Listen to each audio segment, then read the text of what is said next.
Okay, welcome back. In the last video, we were talking about blood. What is blood? What makes it happy? What makes us talk about it? Why should we even be really concerned with it, right? So we defined what blood is. We talked about the pieces and the components that make it up. And we slung out these really fancy terms that made us sound like we knew what we were talking about. So those terms, those definitions, they're great. They give us a foundation to start on at least. And in this video, what we're going to focus on is something called blood type. So you probably already know this, but people have different blood types, and there's a whole assortment of different ones that are out there. And there are times that if people have, of course, the same blood, one person can give their blood to that person and be perfectly fine with no questions asked. I mean, that kind of makes sense, right? It's identical. But there's going to be times where two people's blood might not be exactly the same, but you can donate to that person and their body would accept it. And then there's going to be times where the bloods are not exactly the same, and if you try to donate to that person, their body's going to reject it and it can end up killing them. And that's something that we don't want happen, right? But blood type is also a way in a laboratory that we can eliminate a lot of these in terms of like a suspect, especially in the field of forensics chemistry, where we think that someone was maybe at the scene of the crime, but however, their blood type didn't quite match the blood type of what we found. So it's going to be kind of a no-go because it's not an identical match. So blood typing is going to be something that we're going to have to become familiar with. Okay, so here's the story. Well, what about blood types, right? All right, so I want you to think red blood cell. That's blood. All right. So on the red blood cell, we get these little squiggly things right there. Okay. So these little squiggly things are, I'm going to refer to them, number one, as a protein, because that's exactly what they are. They're proteins that hang off the surface of the red blood cells. And those proteins are made up of elements, right? Chemical compositions, carbons and hydrogens. And, you know, if you take a look at the periodic table, you can kind of get an idea of what the choices are here. But these are big, globby pieces, right? They're not just short and simple little things. So we get these kind of globby proteins that hang off of the red blood cells. And there's tons of them, folks. I mean, you know, you take a look at the different types of proteins, there are 30, 40 of them at least that we can start talking about and go into more depth and more discussion with. But we're not going to do that. That's not the purpose of this video. So these proteins, well, there's actually two major ones here that we want to talk about a little bit more, because this is really a driving force between the different types of blood that's out there. Okay, so out of those two proteins, well, over the course of time, we've studied them. We've got to know them a little bit more as the years went on in the laboratory environment and in the biological chemistry side of things. We start to kind of become more and more aware and more comfortable with what these types of proteins are. And instead of giving you big fancy names, or instead of giving you an IUPAC name that these proteins carry with them, good luck with that one, what we've decided to do in the laboratory world is say, okay, listen, kind of the very first protein that we discovered or that we talked about, we're going to label that as an A. And then we also see another major protein that's hanging out there that we need to talk about all the time, and we're going to call that protein B. So we've just given you letters. They're very simple ways to think about these proteins. And that one particular protein, if it's made that way, we're going to designate as the A protein. And then this other one that we found, if it's made that particular way with that chemical composition, that 3D shape, then we're going to call that one a B. So we get the A and we get the B proteins that are on the surface of the red blood cells. Now, keep in mind, these are not the only proteins on the outside, right? But these are two of the major players that we need to discuss, and they are directly related to the types of blood that we have in our system. All right. So basically what that means is that if a person has a red blood cell and that red blood cell has those little squiggly things off the outside of them, and those little squigglies are what we call the A protein, then that's great. That person will have the A blood. Okay? It's as simple as that. So if another person comes into the laboratory and we take blood from them, and let's say that theirs really is a different type of protein that hangs off the outside surface, or one of the major ones at least, then that could be protein B. And that means that that person has a B blood type, okay? And then we could get someone that comes into the laboratory and we take blood from them. And then if you look at the surface of the red blood cells, right, they get the A proteins, but then at the same time, they could also have the B proteins too. They could have both. It's not a big deal. It happens, right? I'm going to say it's not the most common blood type, but it's out there. It's not a big deal. We see it. So if you have a red blood cell that has both of these proteins that are hanging off of it, then guess what? We don't make this complicated for you. The only thing that we say is that you have the AB blood type. Okay, I hope that makes sense, because we've got A protein and B protein. And then there could be an instance where someone will come in and someone's red blood cells won't have any protein. At least not in regards to the A or the B. Nope, sorry. I don't carry any protein at all.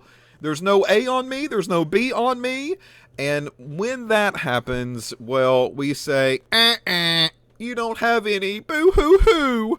You're shortchanged. Well, actually, not quite. But because it doesn't have any protein in regards to A and B, we call this the O blood type. So these are the four major classifications of blood types that we can discuss in a laboratory environment. We have people with A protein, we have people with B protein, we have people with AB protein, and then we have people with none of those choices at all on the surface of the red blood cell, and those people are called O. All right, so if I take a sample of my blood, I am actually a O carrier. I don't have A and I don't have B on the surface of my red blood cells. All right? So I'm kind of shortchanged in a way, but what you'll quickly find out is that the O blood carriers are quickly kind of looked at and said, gimme, gimme, gimme, gimme, gimme. All right? And we'll talk more about that in just a minute. All right, so this kind of leads us down this path of different blood types now. We now know what they are.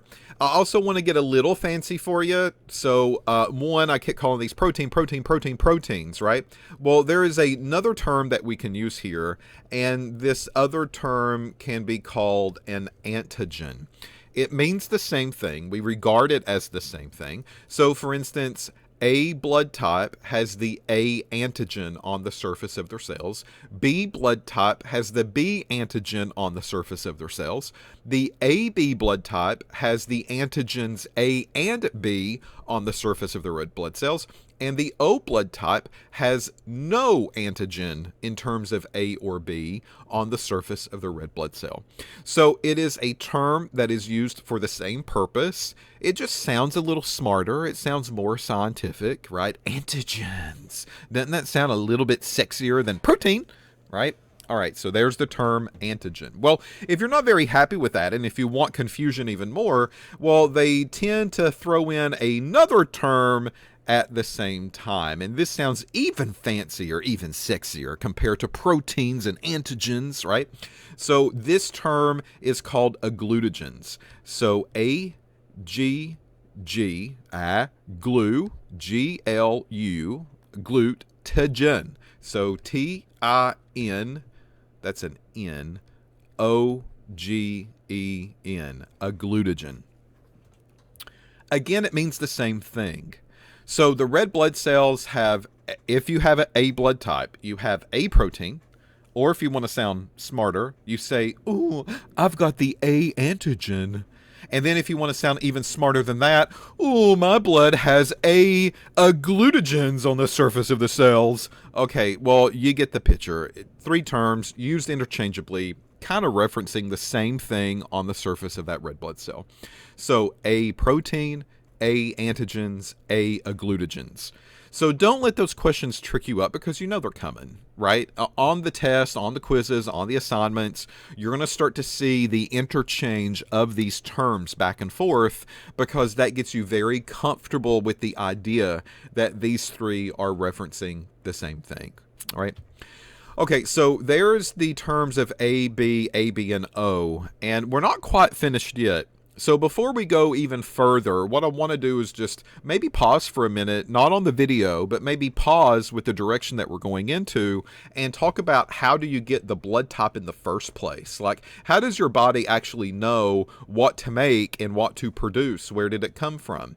All right, so what you're going to see up here are my awful drawings of a mommy and a daddy.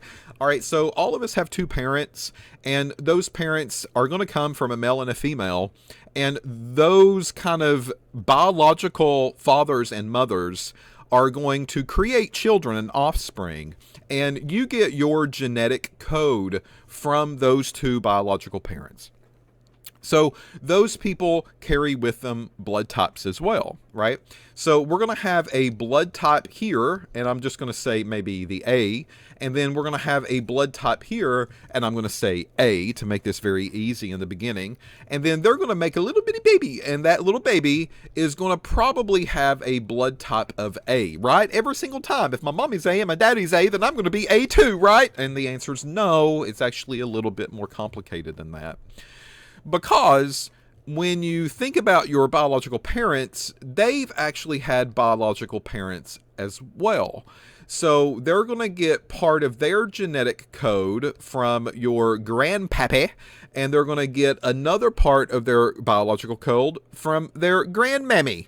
So those are going to be determined on their parents, and they're going to be determined on their parents, and so forth. You get the picture, right? So basically what this boils down to is that you are going to get your biological parents. They are going to have two alleles that they bring to the table. So for instance, if you have the A blood, well, maybe they got an A from their father and an A from their mother. And that's a double whammy, right? So that, of course, is A type of blood.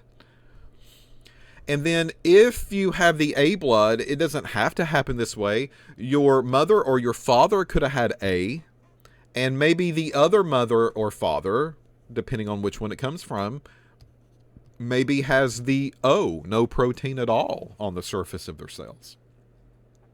Well, the A takes over, right? So that could also lead you to the possibility of having an A blood type. So this is going to get really complicated if we don't put some organization to the thing, right?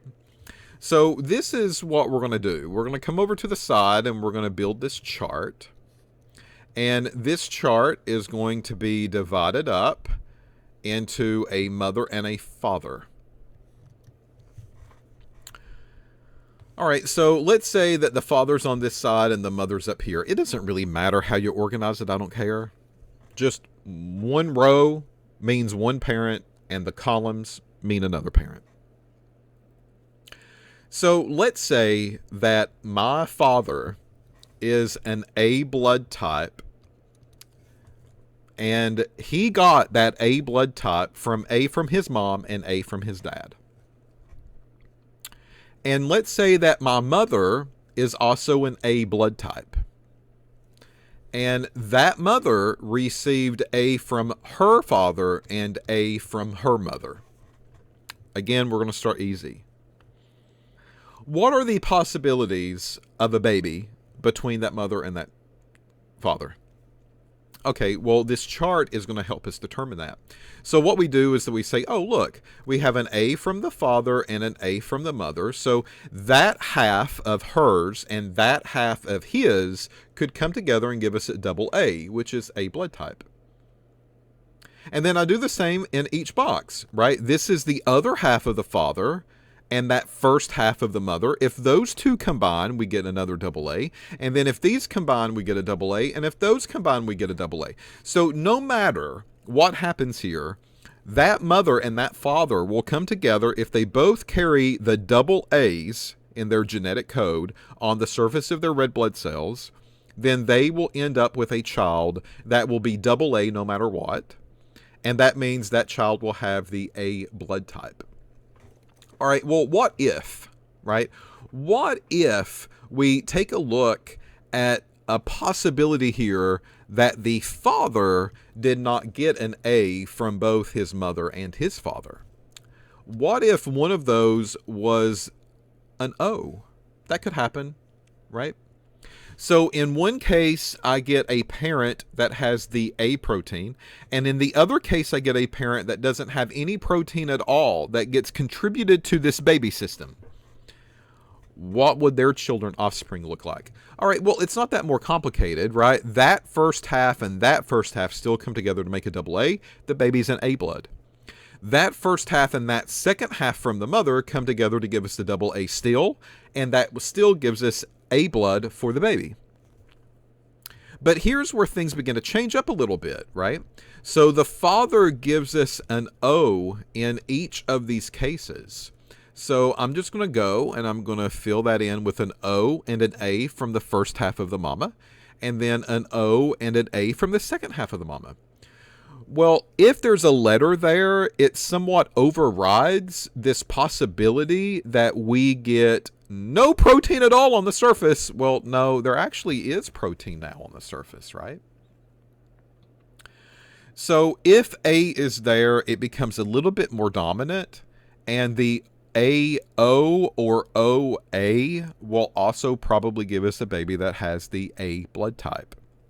So again, we get A's all around for the most part. Okay, so now let's change it up again. What if the father has just straight up O blood? No protein at all on the father and the mother side of the house from his mother and father. The first half of that genetic code is O. The second half of that genetic code is O. There we go. But let's say the mother still carries the double A. How does that change anything? Okay, well, here we'll erase these because that's the half that the father gives us. And we'll put 0 in and 0 in there. And 0 A's and A zeros are really regarded to be the same thing. And for the most part, this baby is going to probably have the A blood still. Still has the A blood. If the mother brings with her double A's, and the father has double zeros or O's, the baby is probably going to have the A blood. Now let's go another step further. Now let's say that the mother does not bring 2 A alleles to the house, and instead, maybe her mother or father carried O blood. Now things become a little different. So father has the O blood, and mother still kind of has the A blood here, right? A outweighs no protein at all. So we're going to see this kind of network system of A blood type. But half of that A blood type came from a parent that really did not have proteins on the surface of their red blood cells at all. So it makes this square box change up a little bit, right? So O from the father, A from the mother still makes OA.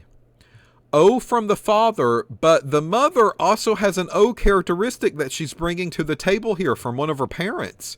So that is no longer an A choice. And look at this. It's now a double O choice. That person's not going to have O blood. That baby's not going to have B blood. That baby is going to have O blood because one half came from the father and one half came from the mother. And the two halves that came together in this particular case was O and O, which makes O. All right, so we can do the same thing at the bottom row. O and A come together to make OA, which is probably going to be A blood. And then O and O is going to come together again to make OO. And that OO blood is going to be O for the baby. No A's, no B's that are going to be there. So look at what's happened here. In this box that we have set up, we said that our father had O blood, our mother had A blood, and they can make a baby, And that baby could have OA, OA, or AOAO. It doesn't matter how you regard that. A blood, or that baby could have OO and OO, which is O blood. Either one. And based on these four choices that we get here, look, half of them are OAs.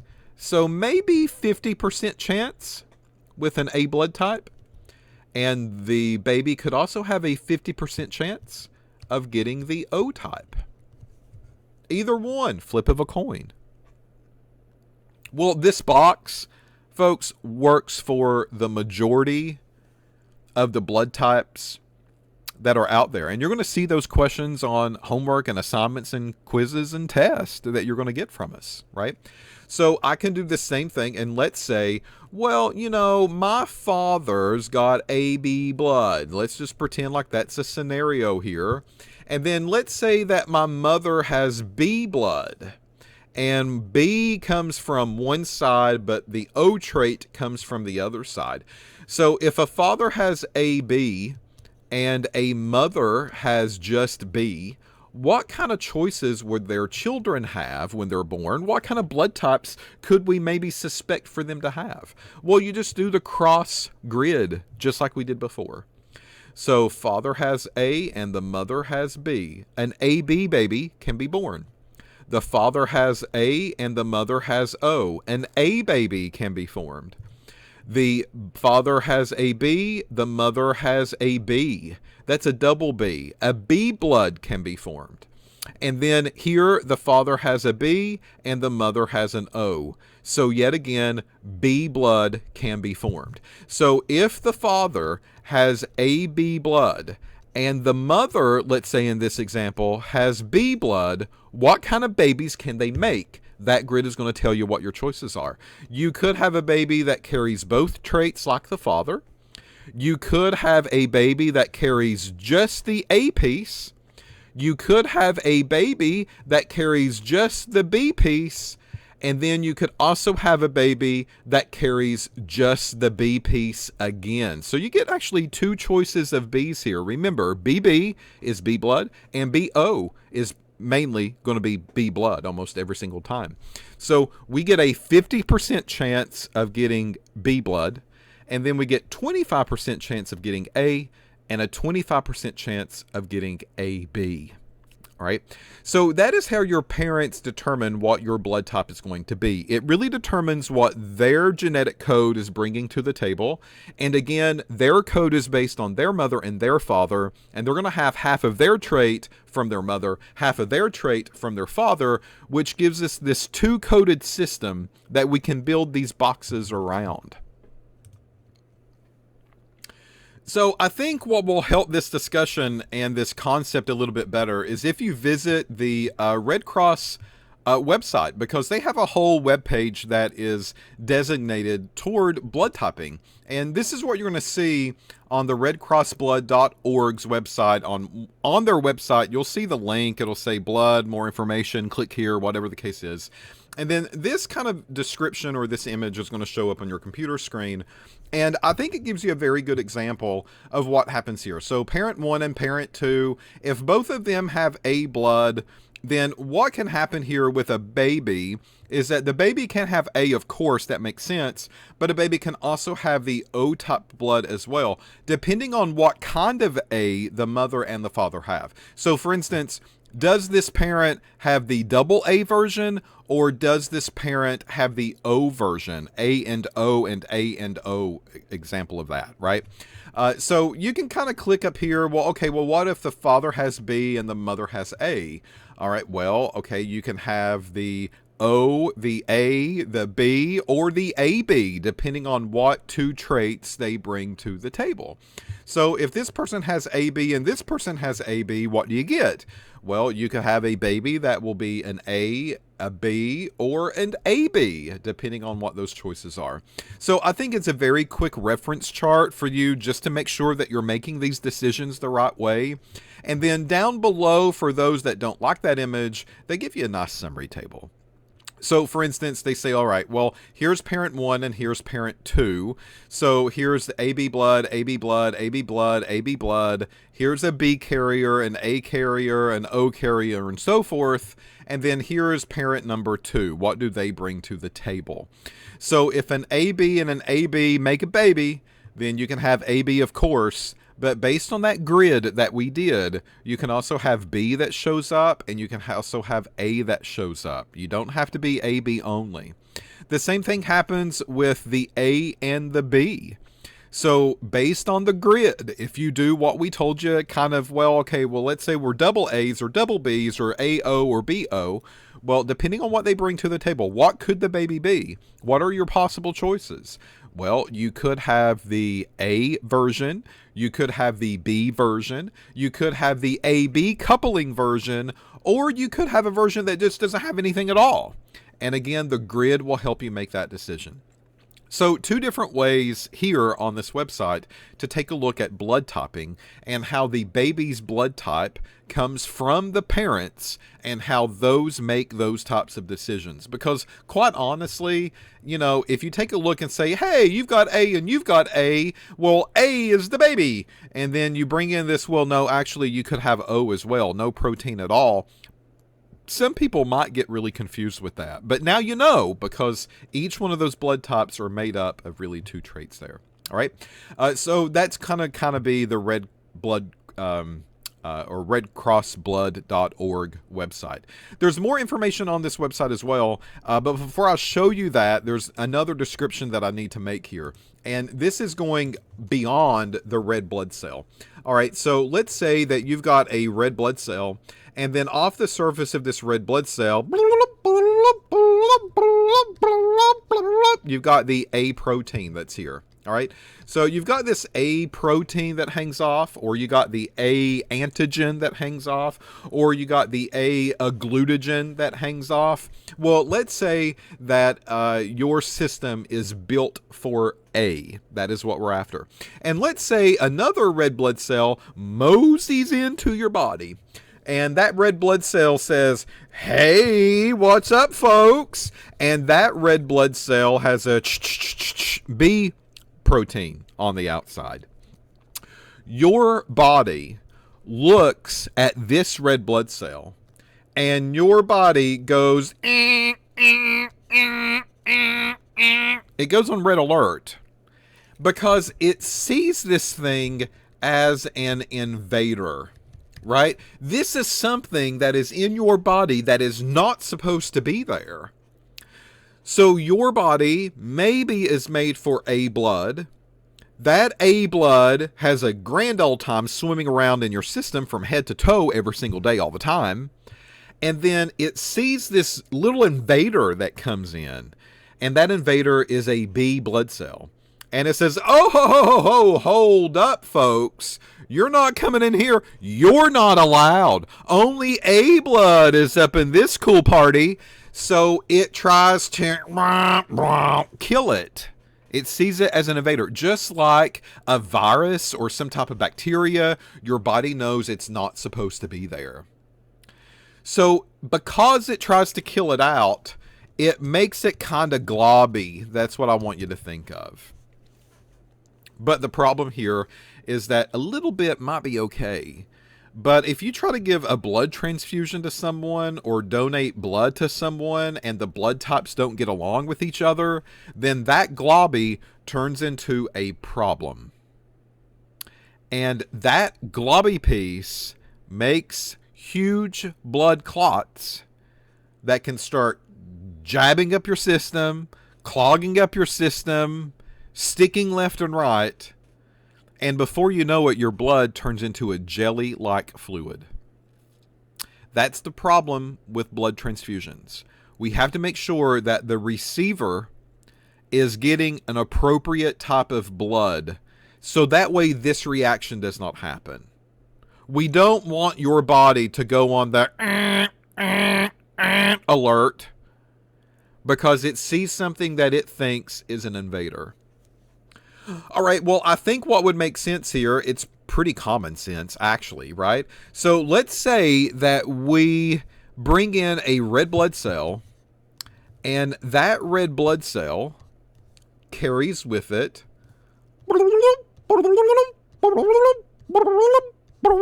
the A protein. Yeah, you're great. Not a big deal at all, right? Your body runs off the A protein, let's say for an example, and it sees the A blood cell coming into the picture, and it'd be like, whoa, wait a minute, you smell new. You're coming from somewhere else. But yeah, you kind of like us, so welcome to the party! And then they just kind of party it up from that point on. They're perfectly okay with it. Well, that makes sense, right? A blood can donate to A blood. But let's say that we bring into the picture a red blood cell, and that red blood cell doesn't have anything on it at all. This is an O carrier. What would your body do? Well, your body would look at this incoming red blood cell, and it would say, yeah, you smell kind of new. You're not from around these parts. And then with a little bit more investigating, they look at that red blood cell and say, well, you know, you don't have A, which is what we are. But the best part is that you don't have B, which is the opposite of us. So you're not on that team. So you just don't have nothing at all. Yeah, we'll feel sorry for you. We'll bring you on into the club. You can party out with us. It's not a big deal. So the A carriers would be okay with O blood. Folks, B's would happen the same way, right? If this was a B red blood cell and A came into the picture, it would kill it out, gel it up. If B blood cell saw another new incoming B blood cell, then it would be okay with that, right? Of course, they match. If the B blood cell saw the O come into the picture, the B would make the same decision. Well, you know, you don't have B, which is what we like, and that's who we are here, but that's okay. But because, more importantly, you don't have the other side that we absolutely hate. It's like politics. So we don't like those folks at all. No, they stay away from here. So you don't have the A that's a positive in your group. So come on down, O. We'll take you into our party, into our club. And that's what goes on here. So O comes into the picture, and B accepts O as an accepted blood type, and it doesn't do anything about it. So because of that reason, O blood types are great for people. And that's because these are somewhat universal donors. The O blood can be given to A. The O blood can be given to B. The O blood can be given to people with AB. And of course, the O blood can be given to other O blood. Now, there's going to be, I'm going to say universal here in quotes, because there's something else that needs to be added to the picture here that we haven't talked about yet. But this gets us into the step in the right direction before we complicate and messy and muddy it up a little bit more. So I think that's where I'll stop this video. In the next video, we'll continue this discussion a little bit more, because in the next video, we need to talk about another term, and that other term is called an antibody. So what are antibodies, right? How are they different than antigens or agglutinogens or proteins? You know, why is this kind of thing important? And the antibodies really have a direct connection to what we just discussed here with the The antibodies are really kind of the little army people that go out and kill off these invaders and these intruders that your body sees incoming. So that's where we'll pick up in the next video. We'll talk about antibodies, what your body might make or what a blood type might make, and how that triggers the reaction to gel up these other blood types that we're seeing that could possibly come into the picture. All right, so I'll see you in the next video. Again, take notes, get familiar with the terms, because it seems like that's the most confusing part here in the beginning of a blood type lesson.